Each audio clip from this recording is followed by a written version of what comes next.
আসসালামু আলাইকুম ওয়া রাহমাতুল্লাহ। কি করতেছো তোমরা? গান শুনতেছো নাকি? তাই তো গান শুনে এত খুশি তোমরা?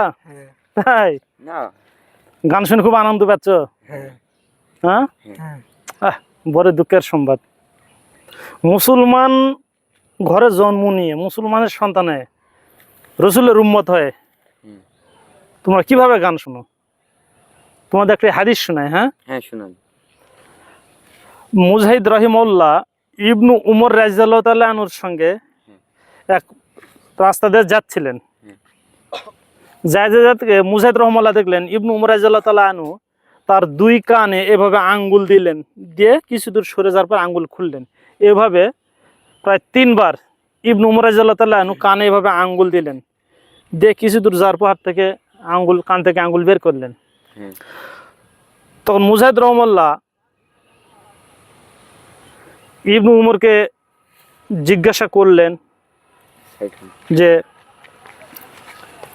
হে ইবনু উমর, আপনি এরকম করলেন বা কেন করলেন এরকম? তো ইবনু উমর রহিমাহুল্লাহ বলল, আমি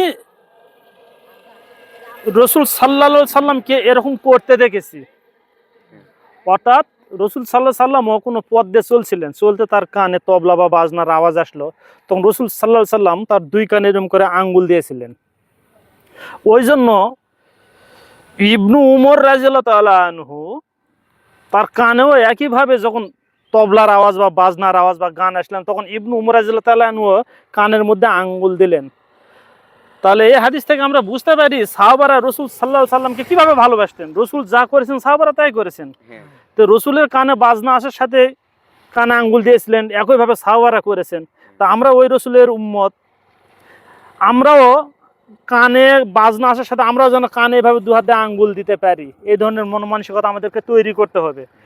তো হে যুবক, তোমরা আজকে থেকে নিয়ত করে গান শুনে নিজে তো বাদ দিবেই, এবং রাস্তা দিয়ে যদি তোমরা চলো, তোমাদের কানেও যদি গানের বাজনা আসে, কানে এইভাবে আঙ্গুল দিবা। ঠিক আছে না ইনশাল্লাহ? তো ইনশাল্লাহ নিয়ত করে আজকে থেকে আর তোমরা গান শুনবা না। ঠিক আছে তো?